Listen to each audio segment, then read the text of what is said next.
ازاي تقدر تحل اي لغز شطرنج ممكن يقابلك بحيلة بسيطة جدا؟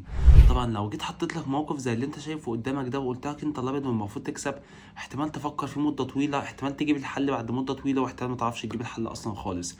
في حين ان انا لو حطيت لك الموقف ده وقلت لك العب واكسب بالابيض، فبكل بساطة مفيش حد الموقف ده هياخد في ايده ثانية واحدة ويقول لك روكسي 8 كش مات، لان الحصان بتاعي مراقب المربعين اللي من خلالهم الملك الاسود ده بيقدر يهرب فيهم. تعرف ان الموقف ده هو بالظبط نفس الموقف ده؟ ازاي يعني؟ مش فاهم. انت بتقول ايه؟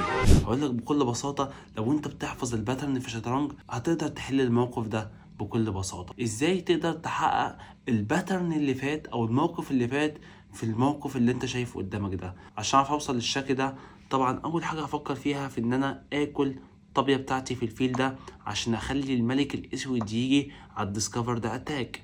فهنا انا هقدر اعمل ديسكفر ده اتاك بكل سهوله. طب عشان اعرف اوصل للباترن اللي فات، كان الحصان مراقب المربعين دول صح؟ فهجيب الحصان بتاعي فين؟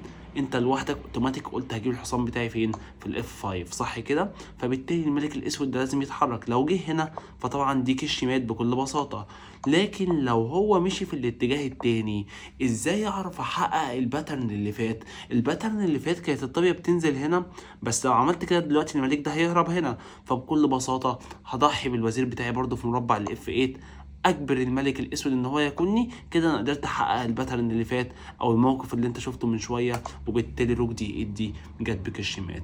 فلو انت قدرت انك انت تحفظ باترن في الشطرنج، ما هي الا المواقف الصعبه ان هي بس بتطول المده بتاعتها. بدل ما الموقف بيتحل في نقله، خليته لك بيتحل في نقلتين. تعالوا ناخد مثال تاني. لو سألتك سؤال وقلت لك الموقف ده اللي عليه الدور، هتقولي بكل بساطة مش محتاج حاجة، هتروح تجيب الطاية بتاعتك في الاتش 4 كشمات. لكن لو حطيت لك موقف شبه اللي انت شايفه قدامك ده، فكرته اصعب منها شويه صغيرين، لو انت فاهم الباترن اللي فات هتقدر تحلها بكل سهوله. طبعا هنا عشان اعرف اوصل للباترن اللي فات، فهنا انا محتاج اعمل نقطه مهمه قوي، محتاج اخلي المربع ده مشغول بقطع عند الاسود، في نفس الوقت الفيل ده اخلي البيضه ده ياكل او يجي مكان الفيل ده. فهقدر اعمل كده ازاي؟ عن طريق تضحيه الوزير بتاعتك في مربع الجي 8. طبعا ما يقدرش ياكل بالماك عشان الحصان حامي، فلازم ياكل بالطابيه، وساعتها بقى اكل الفيل ده عشان اجبره ان هو ياكل بالبدء، لان هو ما عندوش اي نقلات تانية. وبكده الموقف بقى متاح ليك انك تيجي بالطريقه بتاعتك في الاتش 4 كشمات. لو انت فاهم الباترن في الشطرنج وبتقدر تحققها، الالغاز الصعبه او المواقف اللي انت شايفها صعبه ما هي الا تطويل للباترن ده. الله اكبر عليك! ايه الحلاوه دي؟ لو عجبك الفيديو متنساش تعمل لايك وفولو عشان ما يفوتكش اي جديد.